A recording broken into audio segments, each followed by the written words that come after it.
Welcome to yet another episode of the Pursue podcast. We're on a bit of a road show here. We're in Leverkusen, Germany, at the college tennis showcase we're hosting.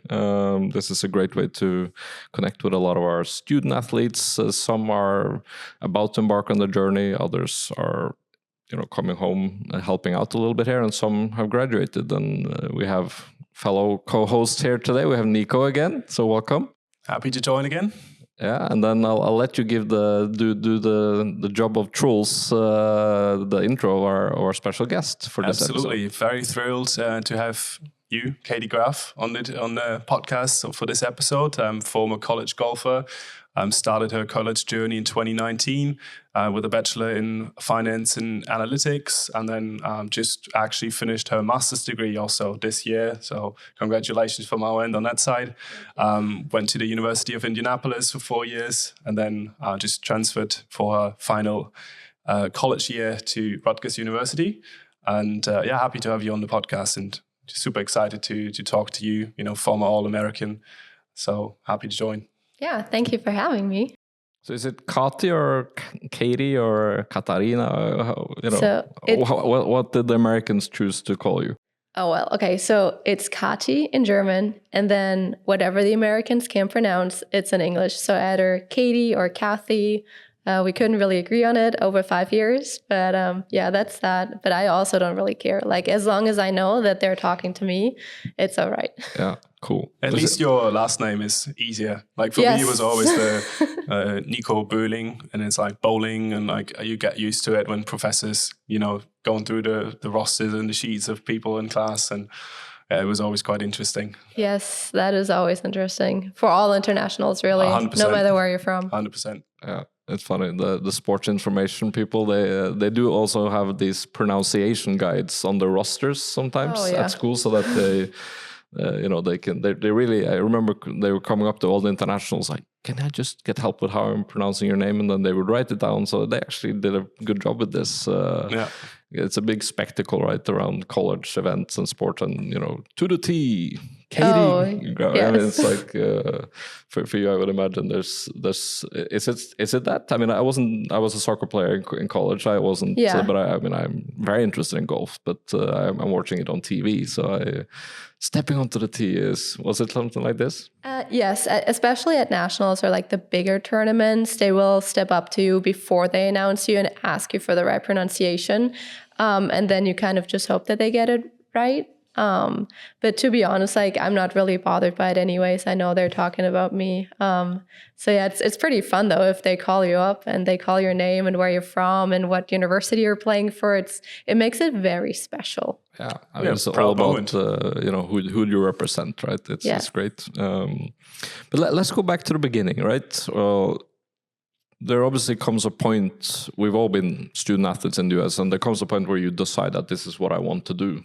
In golf, I would say it's a very natural thing to want to do that. You can look at kind of the people on tour, on the both men's, women's. I mean, it's an abundance of the players competing at that level, and you obviously need to be an amazing level to do that. But so many use the college golf platform to do that. So was that similar for you? Do you always want to do this from an early age? Yes, I knew that I wanted to play college golf quite early on, probably when I was like 11, 12 years old. It was always this like big dream, big goal of mine, which was pretty cool if you have a goal at that age to work towards too. And then I also had a lot of older teammates and friends who all went to the States before me. So I kind of got to see their experience. I talked a lot to all of them, so I gathered a lot of information without even having been to the US, which was super helpful just to really know that I really want to go play college golf, because there's just nothing like it in Europe. It's not comparable to anything we have here, especially for golf, which is quite, I want to call it an underrated sport in Europe. It's a lot bigger in America, and so are the resources. I was pretty certain that I wanted to pursue college golf from a young age, and then I kind of prepared my way to there. So when did you actually start like properly preparing for it? Like, because it's one thing, knowing that you want to do it. I think there's a lot of people that we talk to on a daily basis that say, I really want to do this, but then they don't really actually do anything towards that goal. So one was actually the point for you to kind of start this process, and what made you, decide now is the time for me to get going? I would say starting with 15, 16, you kind of look to play more international tournaments, get more attention from more coaches. And then 2 years prior to graduating high school, I signed with Keystone Sports because I knew there were a lot of benefits signing with an agency. They have a lot of contacts. They do a lot of like the organization for you, all the paperwork. And because I was very certain that college golf was my big dream, it was a no-brainer to sign with an agency I heard a lot of good things about.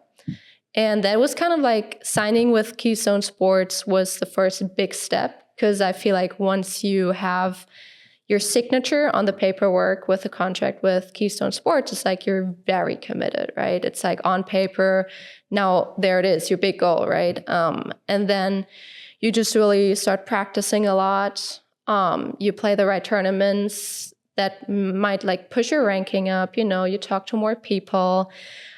Social media is more and more becoming a thing as well, to post your swing, to post what you practice, just like show that you're really committed to it, because ultimately that's what coaches are looking for, right? Yeah. 100%. And I think for golfers, young golfers, what you just said, tournament schedule, I think that's an important thing, because a lot of the tournaments might be international also, that coaches are looking at, where you're getting the right points, you're getting the right, results for your rankings. So, obviously it is a challenge going to international tournaments, and not everybody has the chances to do that. But if you can do that, and that's a big advantage, and something, you should also always consider to get your WAGR and, all of those rankings up. It is those international tournaments that you need to play. So, obviously exciting times it must have been for you as a 16, 17-year-old, traveling to international tournaments, competing, already at the high stage.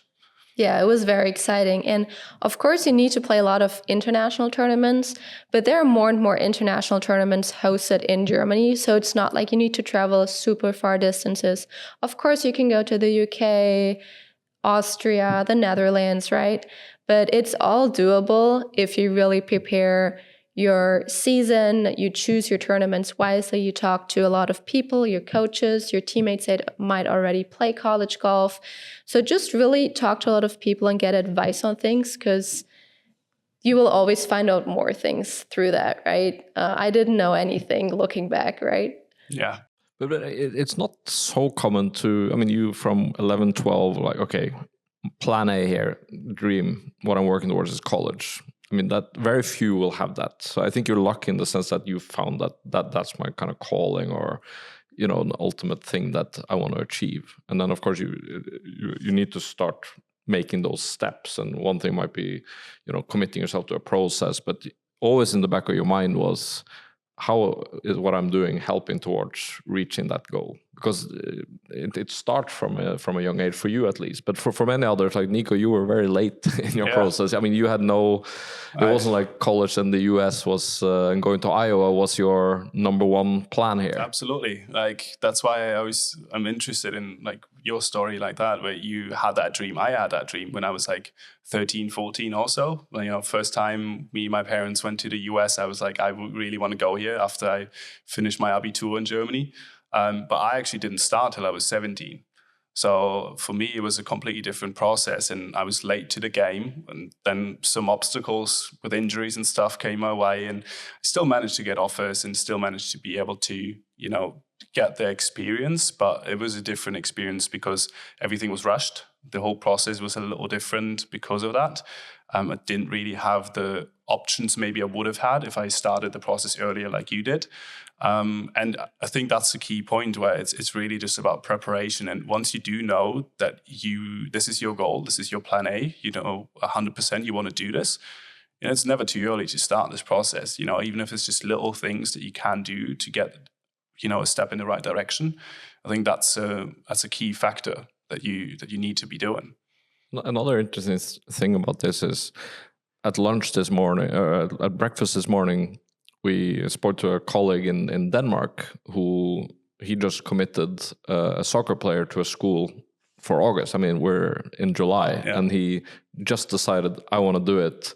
So we, is it even possible? You need to go in 5-6 weeks. And he signed up and then kind of committed to the process early in the week. And then 2 days later, he has a good scholarship and decided that, yeah, I want to go for it. So that's the opposite side of you then, Cathi, who seem very prepared and ready for years to do this. But so there's differences, right? And hopefully this will be a good experience. But it's a bit of taking a bit of leap of faith to do this process too for some. For sure.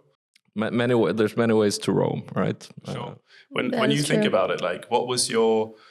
obviously you knew that you wanted to do it, but everybody has some sort of picture in their head, like, what is it really that you want to experience? You know, for some people, say, I want to go to the best athletic school. Some people want to go to the best academic school. Like, what was it that you kind of wanted to get out of this experience? Obviously, looking back at it, at 16, 17, might be unrealistic, might be realistic, don't know. But what was your kind of priorities looking back at it? So my biggest priority was to find a good balance between golf and academics, because I knew I didn't want to turn pro, but I did want to play college golf for 4 years at least. So for me, it was really important that I would graduate with a degree that I can use, preferably in Germany as well. Something that I love, that I'm passionate about, while still pursuing my sport, which I couldn't have done in Germany, right? That was my biggest priority. And then another priority was that it's not too hot. A state that where it gets a little cooler, right? It's not like Florida where it's really hot and humid nearly all year round. I personally can't practice in that kind of climate, and I kind of knew that. So there are a lot of things you need to think about when picking your school. And those were the two major factors for me, probably. This is very controversial here. There's the first golfer I hear that doesn't want to go to, Florida and just practice a little north of Miami. I think it's not just golfers. I think it's pretty much every player. Might be every single, at least in Northern Europe, it's everybody's like, I want to go to the sunshine escape the ice and snow. But it's very interesting. I mean, of course, you traveled down to Florida and eventually played tournaments there, but I mean, I was in South Carolina. It's boiling hot there. I mean, it's hard to deliver at a high level it takes time to get used to it. I mean, of course, when you were, October was beautiful, right? It was perfect. But those August, September, I mean, they were hard physically for us. I mean, soccer players, you need to run a lot. I mean, but still, you're playing and you're on the range. It takes a toll on you, right? And if you don't want that, if you don't think you can deliver and get better there, then for sure go a bit more north. Yeah, I totally agree. And I mean, we play 36 holes at a time without a break. So that's like, 10, 11 hours on the golf course, right? Where you stand in the boiling heat, as you just said. Of course, the flip side is that I also did play in colder tournaments where it rained. There was one tournament where it kind of snowed. So I'm not going to lie about that. But I'd rather have that than really just have a heat stroke. But I also know that some people absolutely love it. I mean, it really depends on the type of person, on the type of player you are, and what you're looking for. Yeah, but of course, you ended up picking University of Indianapolis, UIndy, Division II school in Indianapolis, and that's in the middle of the country. But you were recruited by several other schools. So what made you choose UIndy? So through Keystone Sports, I talked to a lot of schools, and it always made me talk to everyone who was interested in recruiting me, which helped me to get a really good look at things, to get a really good feeling of how coaches are, how different teams are. Because going in, I had no idea what to expect, right? And you need to also practice talking to coaches, to ask the right questions, to find out what do you want, right? And with the University of Indianapolis, the coach and I clicked very early on with a very good understanding of things, a lot of things in common. And then his team was very international, which I found very appealing, because if you're an international yourself, then the other internationals on your team will kind of relate to your situation. Whereas the Americans, you also need a couple of Americans on the teams, because they know how stuff works, right? They always know where to go, what to do. So I thought it was the perfect combination. I was also looking for a little smaller school. I didn't want to go to a state school. So UIndy is a mid-sized school. For me, was the perfect size, not too many many people, not too few people. We're talking like 6,000 students. I think between 8 and 10, I want to say. Maybe with all the different degree options, Yeah, but like still like a big family, right? That's what it always felt like. I knew pretty much everyone on campus by the time I was an upperclassman. And then they had a really good business school because I knew I kind of wanted to go into business. So that was another big point because some other universities didn't have that good of a business school, right? So you also want to look out for that. And in the end of the day, I just had a really good gut feeling signing with them. Even though I didn't fly over to visit the school, which a lot of people do, I would also personally recommend so that you were not surprised by anything. But I just had such a good feeling, and I was also kind of like in my preparation for final exams. So I didn't really want to take the time to fly over, but if you want to take the time, I would highly recommend that too. Yeah, I mean, in individual sports, it's more common to go on those visits. I mean, there's official visits where they would pay for it, and other times, it's a big expense for programs to just fly over every recruit, right? But if it's very serious, and I mean, of course, you can go then and pay a flight and check it out. That's. I mean, in the end of the day, it's an important decision that might impact the next 4 or 5 years of your life, right? So, spending a little bit of money or spending a little bit of time, if you do have it, it might be worth it because you do, like you said, you don't want to be surprised by something and then regretting your decision and ending up leaving after a semester or two. Yeah, it's true. It's when I made my decision, I could either go to a small school in South Carolina, very similar to UIndy, with a very good Division II school. A lot of the programs were in sports were national title contenders and a good setup, right? Or I could have gone to a big state school, like University of South Florida, with 25, 30,000 students in Florida. Again, hot, right? But this was back in 2003. So right now, when I look at the students, the information they have to make decisions, it's wildly different. They can almost put your VR goggles on and be on campus, it feels like. I mean, you have these amazing tours and you can see everything. And for me, it was, okay, I had some friends that have been there, so I listened a lot to them. And there was a couple of leaflets that were sent by mail, right? And that's what there was no Google Maps. I couldn't put the little man and see it. So it was more, you say, gut feel. But gut feel still very important. You need to, I agree. All those pieces of the puzzle put together, that's your gut feel in the end. 100%. That's why I made my decision also. I was in Rome on holiday with my family, and I was between 3 schools basically, and I just didn't know which one to choose. And then I woke up one morning, I was like, okay, this is it. I'm going to go to St. Ambrose, and I committed right then and there. And yeah, just had that gut feeling, and it's like, okay, don't sweat it, don't think about it anymore. Like, this is what your gut tells you, then go for it and take that leap of faith, I guess. Yeah. So comes August 2019, and then you step foot onto the UIndy campus. Yes, that was a very exciting moment for me. First time away from home, right? You're moving out to a completely different country and a completely different culture. So that was a good experience, but also nerve-wracking.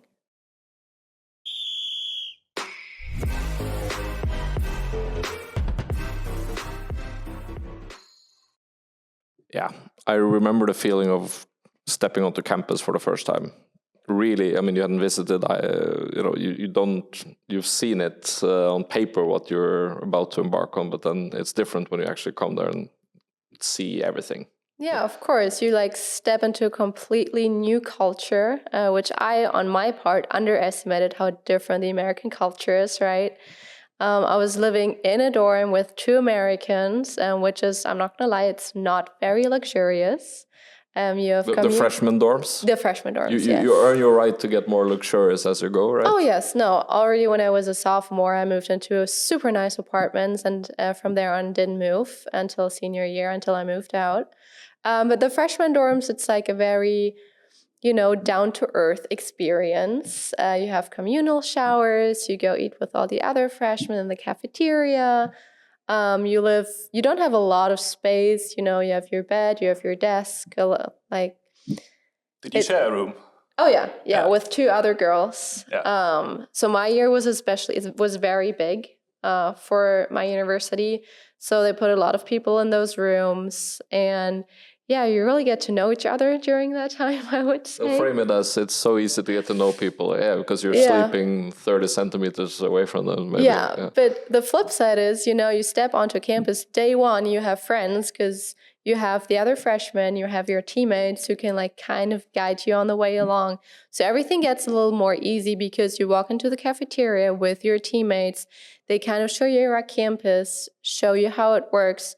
So I really saw that being a student athlete, like having a team that has your back from day one, really helps you getting started because they really help you adjust to everything because they've all been in your shoes. Yeah. You need to, I think it's a good setup. Coaches also make sure that, the ones that have been there, especially if they're international. I mean, you in this, I would say, very kind of international school because they do get a lot of recruits and they do in many sports. I mean, we help many students from Spain, from Norway, Sweden, in swimming and soccer, to that school. But it's important to make you feel at home from the get-go.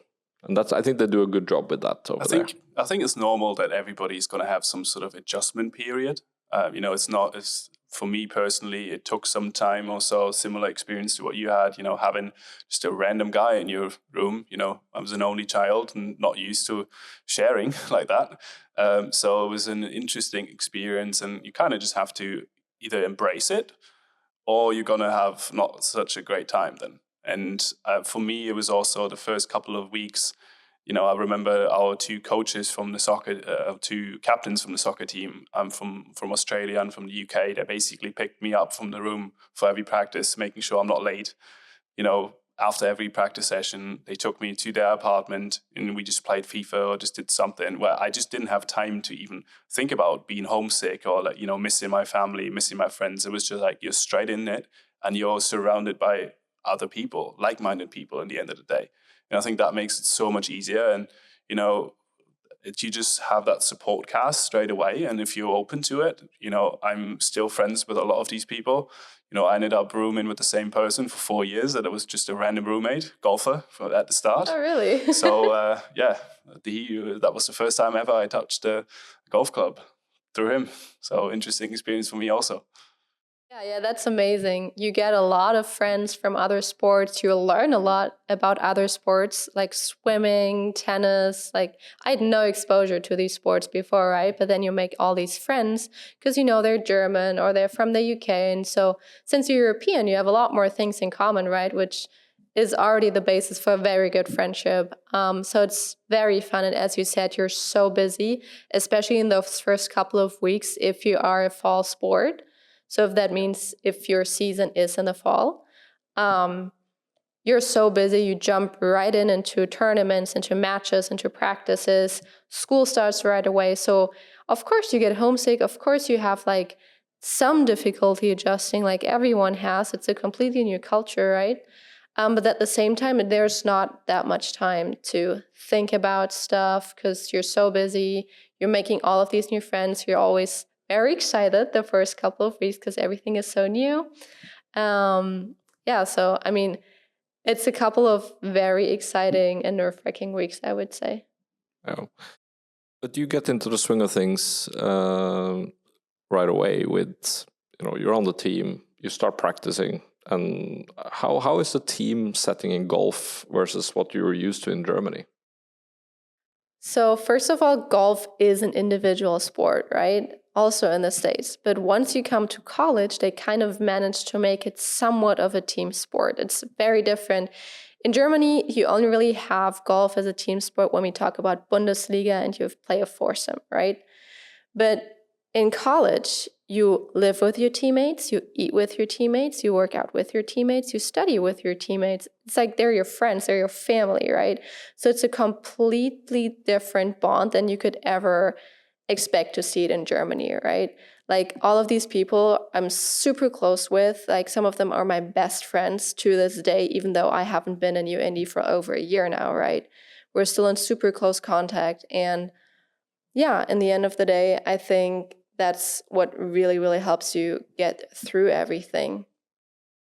I like the fact that we speak to tennis players and all these individual sports where all of a sudden it's much more about a team. Yeah, of course, there's individual results and it's a ranking. Of course, there's a team ranking, but there's also individual rankings. I mean, the tournament, you know, your individual results, of course, will matter a lot. But I think a lot really cherish that you're not alone in this. You're part of a group that you push each other. Yes. That's maybe you don't get the same vibe here. Or it's harder to do when you get older, at least. Yes, it's a different setup, I would say, because there is an increased pressure because you do represent a university, you do play for a team, right? You have to play yourself into the lineup, otherwise you don't get to play.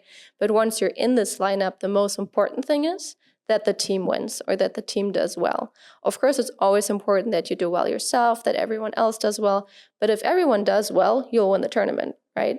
So you see a lot of players having also to adjust to the different kind of pressure you're in once you play as an individual athlete that, you know, pursues golf, is suddenly put in a setting where it's like nearly feels like a team sport, right? Because we're not used to that. That's exactly the point, right? It's always like, how did I do this tournament? And if you let yourself down if you didn't play well. But here is the other element to it where it might be that your four teammates did amazing, and then you actually shot a terrible round, and it kind of ruins a little bit for them. Well, it's more than yourself, because if I come one stroke short of winning the tournament, okay, that's on me. But if I come one stroke short of the team winning the tournament, that's a completely different dimension, right? And it makes you feel 1,000 times worse.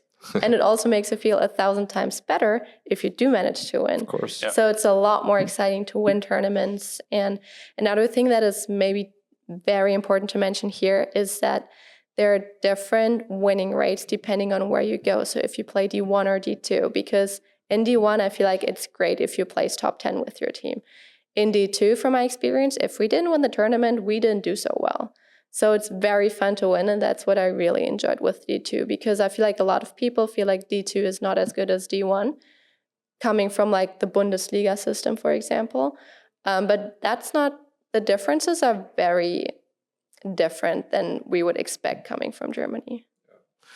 It's about how, you know, you said it yourself, you want to be competing to win tournaments, and that, or you want to compete to be finished mid-table kind exactly. of thing. It was super weird. Which, I mean, of course, you can, overall, you know, the best golfers coming out of the US system, the ones going out to live off this, I mean, they would play at the very best Division 1 schools, and the level is sky high there. And it takes a lot of some luck, but of course your level needs to be exceptional. Oh yeah, for Division 1 to get to those. So that's the hardest ones, right? But those will become the best golfers in the world too, which is a great springboard for them, right? But I think with that, it's also just a lot about, you know, making sure you're managing your expectations from the start.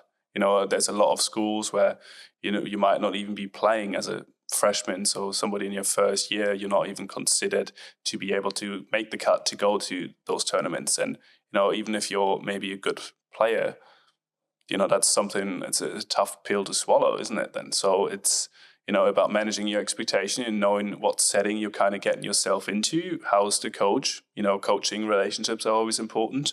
And making sure that you know what you're getting into is what you actually want and the best setting for your personal development, you know, as an athlete and also as a person, right? So what was that kind of for you, like the going in as a freshman? Was it like what you kind of expected to a T, or was it, okay, there was a few bumps in the road, but it was still obviously a good experience since you ended up staying there for 4 years, right? Yeah, I mean, there were a lot of reasons why I signed with you, and the coach was definitely one of them. He was a very good coach because he is the team's coach, but he's also like looking at our swings, right? If you ask him to, like more the technical side of golf. So he was really good at that. I really appreciated that because that's not the norm, that your team coach is also kind of your swing coach. And yeah, my freshman year, I had to requalify for every single event, which is like, if every week you're put under pressure to qualify one day before you leave before the tournament, And meanwhile, you have university going on, you have friends, you have, that's a lot of pressure there. Yeah.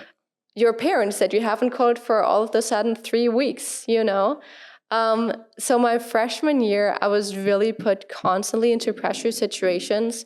But I later found out that my coach did that on purpose just to test the freshmen how well I perform under pressure, because they don't really know how we play. He hasn't seen me play really before I signed, right? So it's a lot about challenging freshmen in their first year too, because in a couple of years' time, they're going to be the upperclassmen of the team and they need to have developed their game until then. And coaches make sure in the first 3 years that they do. And a lot of times that means that you're not going to get to play or that you're the only one who has to requalify to make the team. And sometimes I thought it was unfair, but looking back, I can see why he did it, right? So you need to be prepared to maybe not play every single event, even though you were really good in Europe, right? There are even some teams who will hardly let freshmen play just out of principle because they first want to develop their game because, for example, the greens are a lot harder, a lot faster than in Europe, which makes it a lot more challenging, right? We're not used to those kind of greens or that different kind of grass. And there are a lot of factors that just makes it a little more difficult to adjust to the golf over in the States, if that makes sense. So yeah, don't take it too lightly. Just always give your best your freshman year because it's not a given that you're playing. How was that experience for you personally? Would you say it was easy did for you? you Requalify? Yeah. That's, I guess, the question. Oh, I did. Yeah, good. So then it helped you. Yeah, let me tell you though, it was nerve-wracking. I mean, it was a lot of pressure, you're still trying to adjust to everything. But I think also for my personal development, right? You're put into pressure situations which you really don't want to be in because you're like, well, I performed well the last tournament. Why should I requalify, right? So I think it's even outside of golf, you really grow as a person just doing all of that, being in pressure situations, and then also taking your first exam with a multiple choice test. It's like everything is very just different than Germany. It's everything just comes together. And I think just being thrown into cold water over and over again is really what helps you develop to be a great player once you're an upperclassman, because that's exactly what happened to me. Yeah, especially considering, you're like an 18-year-old, 19 sometimes, first time away from home. There's a lot of adversity you're going to face there, but I think if you make it through that and you're ready for the challenge, you're going to come out the other way stronger at the other end. And I mean, look at you now, you managed to be there 5 years and had a great time.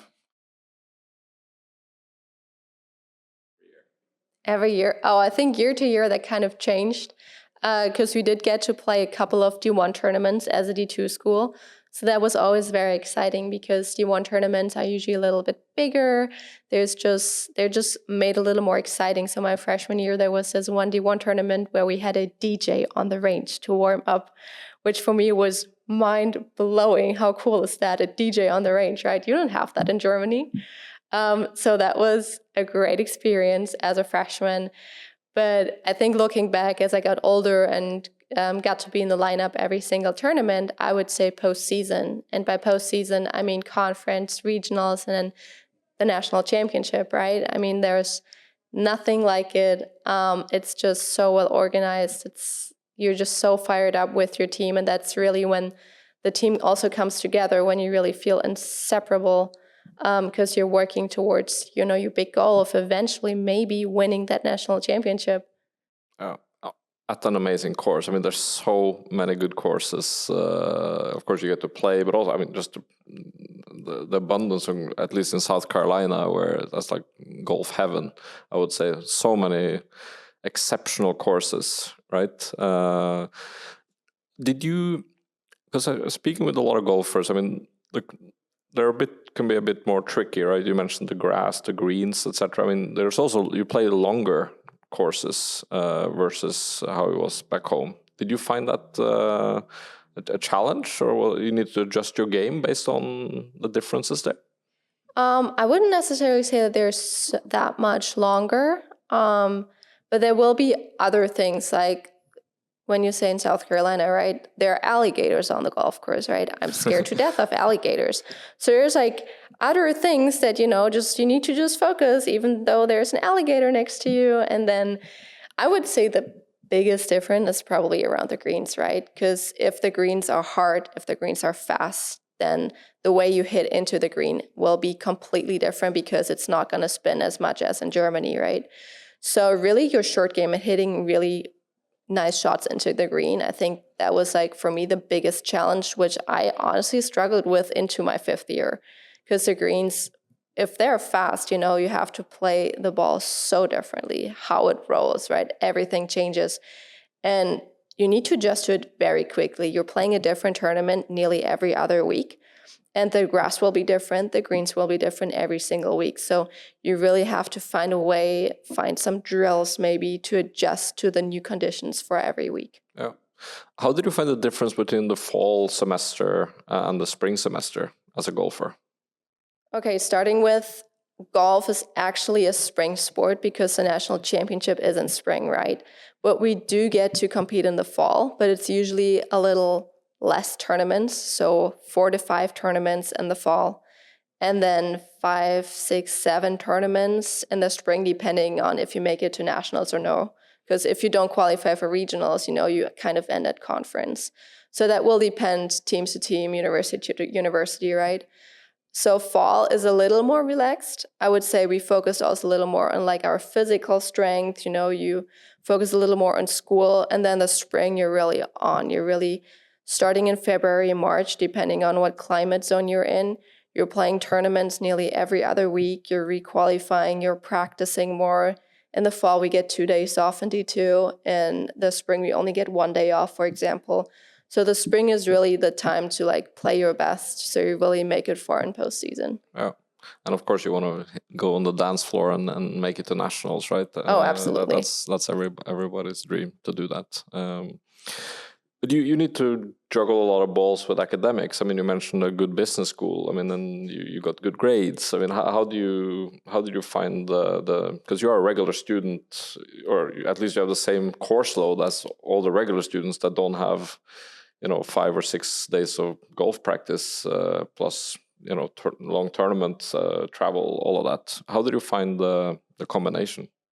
You need to be very structured, very organized, and I feel like as long as you get like a good time management, you'll be fine.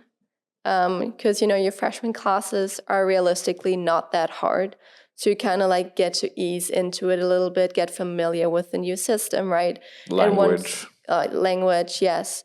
And once you're an upperclassman, the courses obviously get a lot harder and the workload gets a little bigger. But really just from day one, manage your time well, get organized, ask your teammates for help. My freshman year, I studied a lot with my older teammates, just, sit down and have some focus time. A lot of teams will also have something called study tables, so that there's a designated time where you, as an underclassman, you come in and your coach or someone supervises you to do your homework, right? Because they really do make sure that your GPA, so your grades, are up high enough to compete. If they fall below a certain grade average, you'll not be able to compete as well.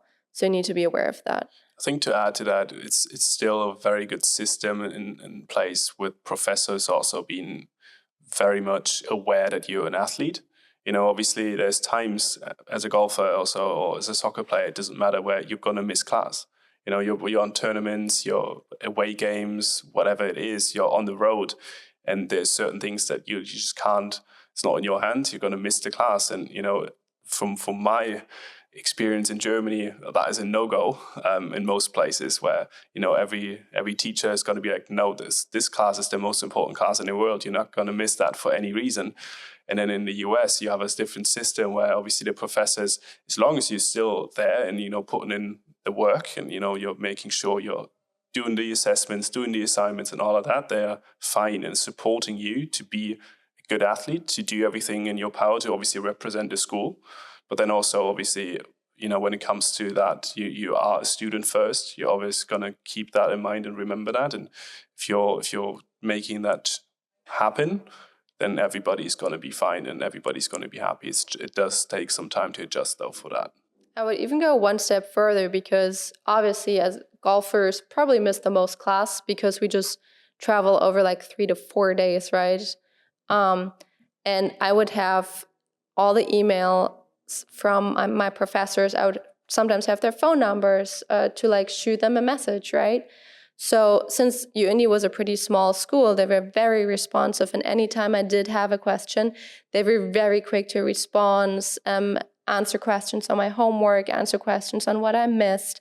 They were very collaborative and very, very helpful, something I've never seen in Europe, unfortunately. And that really is so helpful to make things work if you're a student athlete. And then if you win the tournament or you play well yourself, they will know, they check on you. And then you'll come into the classroom the next week and they'll congratulate you instead of asking you why you missed class, right?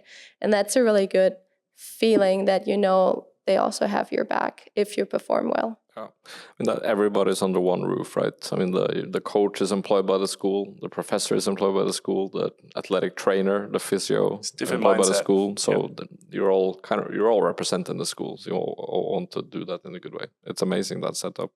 But of course, you need to travel. No wonder you miss class. I mean, it's more up. It's in the Midwest, Indianapolis. Winters can get, of course, they get cold. It was perfect for you because you didn't want humidity at 98%, Florida, the whole time you were there. But you needed to travel. But how is it to play in a place that is more, it's not, I don't think about Indianapolis and I just think golf, right? No, not necessarily. But most schools in the north, especially think about Michigan, right? I mean, they have snow like half the year, but they will have very good indoor facilities. So think about TrackMan, think about Putt Lab. They really invest a lot of money to make you play golf indoors. So the setup to work on your swing in the winter is really, really good. We work on putting, we work on chipping, we work on pitching. Of course, you're not gonna like see the ball end. You always, if you hit longer shots, you hit into a net, of course. But the setup is really good. They increase the intensity of the workouts. And then usually in March for our first tournament, we would fly to Palm Springs or to Florida, just someplace warm to compete for our first couple of tournaments. I mean, I think in Rutgers, I don't want to know how many flights I took this year. I think it was about 30, for one semester alone, just because we always would go to California, we'd go to Florida, to Arizona. I mean, you did go to Hawaii, didn't you? Oh, yeah. I also went to Hawaii. Amazing, though. Pretty dream destination for probably every golfer. Yeah, I mean, it was fantastic. It was also over spring break, so we didn't actually miss class. But yeah, New Jersey is another state where you would think it doesn't really get that warm, right? Especially in the spring season where our championship season is, right? So they do really make it work. And I mean, it's really nice if you get to fly to like all these cool places. And if you fly there in March, it's not really that hot yet. So it's really nice to get some, grass under the club. And yeah, you also get to travel to a lot of places that way. So yeah, it's really cool. Do you know how many states you've been to by now?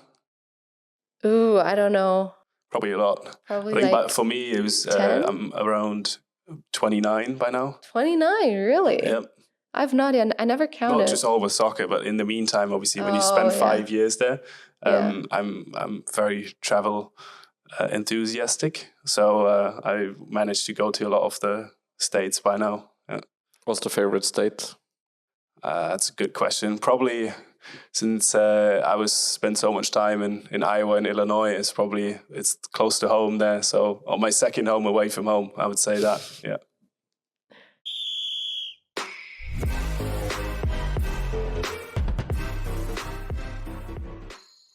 Yeah, so I think those 4 years, they really pass by pretty quickly when you're playing all these tournaments, you're traveling, you're going to school, you have an amazing experience, probably got visitors from home, to see how you were getting on. You end up with a very good bachelor's degree, right, in finance. How was the cap and gown moment, graduation? That's a milestone. It is, but at the same, I couldn't believe it was over, right? Because all your friends are there, your life is there, you've built a life there for 4 years, and then you're supposed to leave it. But at the same time, the day after graduation, we were leaving for regionals. So there was not really any time to think about the fact that I just had graduated. I mean, it was amazing. Like my family came, all my friends were there. We had a great dinner. Right? It was beautiful. It was very cool to see an American kind of graduation with all the cap and gowns, the flying hats, everything how you see it in the movies, basically. So it is like that, right? I felt like it was pretty much like that. It was pretty cool. May commencement, a good speech, right? It's amazing. It gives you goosebumps, but at the same time, that's exactly when postseason in golf is. And so you're still very wired up for postseason. I left the next day to play regionals. So you're still on, right? It's not like you can calm down now and relax. No, you're still going, and still practicing. So there wasn't really that moment where I calmed down. It was more like when I moved out after nationals that it kind of hit me. How, because I mean, this is the amazing part, right? You graduated, but you're still representing the school through doing well in your sport. When you get to nationals, right? I mean, now you're playing against. I mean, this was Division 2 nationals, but I mean, the level of golf there is very, very good. How is it to compete in this environment? I mean, you can feel the different atmosphere once you step, on the golf course, because it's very professional. Like all the flags with all the school names everywhere is the NCAA label. You get a lot of tea gifts. So you get this really cool NCAA blue Powerade bottle, which is a thing. You get Gatorade towels. You just get a lot of gear, nice gifts. Every year they're a little bit different. Sometimes they'll host little players' night. So the total atmosphere and experience is very different. But in the end of the day, it's a tournament like any other. You just have to do well so that your team does well. And then you play, I think, 3 rounds of stroke play. And then the best 8 teams qualify for match play, which is super cool because, I mean, college golf, you always play stroke play and you never really get to play match play. And that's what makes nationals so exciting because there's a chance of you actually going 1 against 1 in a match play, which is to decide who's the national team champion. And it's so different from anything else I've ever experienced. Amazing.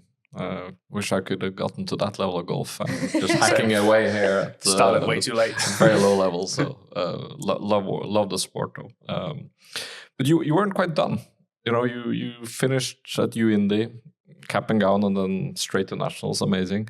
But you weren't done. I mean, you because of COVID, I mean, you got 1 extra year of eligibility, meaning you have 1 more. You didn't have just 4 years to play; you had 5 years to play, and you used that very well. You ended up at a world-class institution, Rutgers University in New Jersey. Yeah. So funny story. My junior year, I was not going to take my 5th year because I thought I was going to be done with golf, done with college golf. 4 years is a long time to compete on that level of golf because, I mean, in the end of the day, it is exhausting, right? But then I ended up playing really well at nationals, got All-American honors, and I was like, I'm not done. I still want to compete.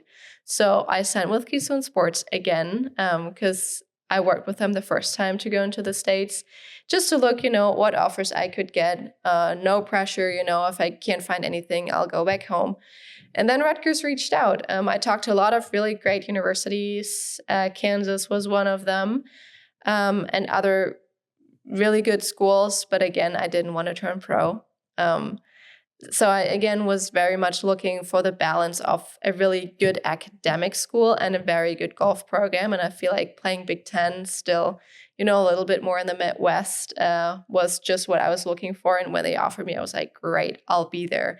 And since I studied finance, I mean, being very close to New York seemed like a very big plus. So that was really cool too. So yeah, I got to sign with them. Did actually visit the school this time because I was already in the States. So it was kind of like a no-brainer to fly there. It was a really short flight. And it really helped me to get a picture of the school. And again, just had a great gut feeling signing there. Very international team once again. So. Yeah. Because we talk about international team, one of the golfers that we helped to the States, Rikke Norvik, she just graduated the same time as you, and she's won several tournaments there, had an amazing amazing Rutgers career. She was there all the years, right? But you became roommates with Rikke, from what you said, right? Yeah, we moved in together when we flew back to the States. Lived together, competed together in every single tournament, became really good friends. So I really had a great time, and especially being so close in Europe, like I feel like our cultures are very similar, and that's always the best start to start a friendship, right? If you're like, oh, Americans, right? So, and yeah, we also cooked a lot together because the kitchen is like quite similar. So that was really nice to have, fellow Europeans. We also had some Italians who taught us to properly cook pasta because apparently I didn't do that. Important, yeah. So yeah, that was really cool too. We actually only had one American on the team, which I thought was quite unusual. But yeah, we had a blast. Amazing. It's fun. You become part of this student athlete community, right? And yes.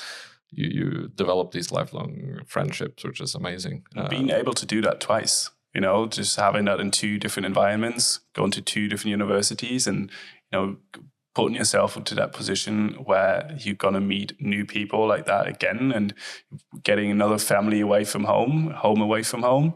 I think that's a very privileged and great opportunity you got yourself because you did well in the classroom, obviously going to a very good academic school. That's a certainty that you need to be able to do that. And then also, you competed well, you put everything onto the golf course, as much as you didn't think about becoming a pro, but you still wanted to compete and be good. And obviously all the hard work paid off. So you got the opportunity to be in that position, to go to Rutgers, play your 5th year and, get that experience. Yeah, and it was a very different experience. When I was talking earlier about being a freshman, being thrown into cold water, it was like freshman year all over again because I didn't know the university. I didn't know how that team works, how those coaches work, right? It's like you had to learn everything new again, which of course the first weeks were also a big adjusting period. And I also think that I personally was able to grow a lot more through going to a different school to like play in Division I, be in a master's program. There were so many new things and very challenging things for me. They really helped me grow once again, and I'm very grateful that I did that. I mean, the academic level, we're talking a world-class institution here. I mean, wow. And you're taking a master's in finance. It sounds complicated. I mean, and you're doing this while also playing in the Big Ten, right? I mean, this is a big conference in Division I. I mean, it must be a year that you need to learn how to swim in that cold water very fast. I mean, you had 4 good years to prep you for it, but I mean, it must have been a challenge. It was a very big challenge. I underestimated what big of a challenge I was going into because the course load was so much more. It was very difficult compared to like a bachelor's degree, right? Just the time it took to just get through school, and then go out there and practice for 3 hours. We traveled a lot longer distances, right? So it was a lot of stuff to just kind of manage, and it was a lot more stressful than undergrad. It was just very challenging. But in the end of the day, it's another thing where you just need to work through it. You need to just manage your time. Maybe, don't go out every weekend. It's all manageable. And there were a lot of people in the lacrosse team, for example, who were also doing my master's degree. So we were kind of all in the same boat and helped each other out. I think that was very helpful also to see that other athletes can do it too. And again, it's one institution. They all kind of, make it work for you. You have an academic advisor who's always there for you to, help you through exam periods and stuff. So it is still a very good setup, and they do make it work in the end of the day. I think it's just all about making sure you know where your focus is, what are your priorities, and making sure that you have that time management. But obviously you had 4 years to prepare for that. And, obviously now you're sitting here, you graduated with your master's degree. You did say your junior year, you thought, okay, you were done. You didn't want to do another year. Looking back at it now, was it the right decision? And if so, why? Like, why would you say, okay, this was the right move? Or would you say, looking back at it now, maybe I should have done something different? Oh, no, it was absolutely the right decision. I mean, it was a big experience, once in a lifetime. I'll never get to do this again, right? I'll never get to play college golf again, travel to Hawaii to play a tournament, right? Which, I don't know, it sounds ridiculous nearly, right? And I'll never be able to combine my passion for golf with work, with school, right? The way that I could have done there. And I feel like, especially playing Big Ten, going to the Big Ten Conference Championship, those were experiences that were so different from what I had experienced up to that point, that I'm so grateful that I did that. And also to all the people I was able to meet, to all the lessons that I learned that I don't think I would have learned by now if I would have just gone home. So I'm extremely grateful I decided to go for it. And just also find a school that really fit well for me as a student and an athlete. What's the plan now? World's your oyster. What are you going to do? Yeah, so I actually just moved home, and I'm going to start working for PwC later this year. And yeah, I'm very excited for the next step. I'm not going to lie, because I feel like I love playing college golf, but it's now, it's done, it's over, it's behind me. I'm so grateful for all the experiences. And now it's like this new big chapter, once again, maybe being thrown into cold water, a lot of new experiences, a lot of new people I'll get to meet. And now I can develop my second passion, in the field of finance, now that I've had that with golf, this journey. I think you've been great at handling these cold waters along the way. So I think you're very well prepped for the cold water that PwC will throw at you. So I would be I'm happy for you, Cathi. It's phenomenal to hear about your story. So thank you so much for sharing it. This will inspire a lot of people, and I think you must be the most organized student athlete we've had to date on this podcast. Just what you've managed to do is amazing. So congratulations. Thank you. Incredible journey.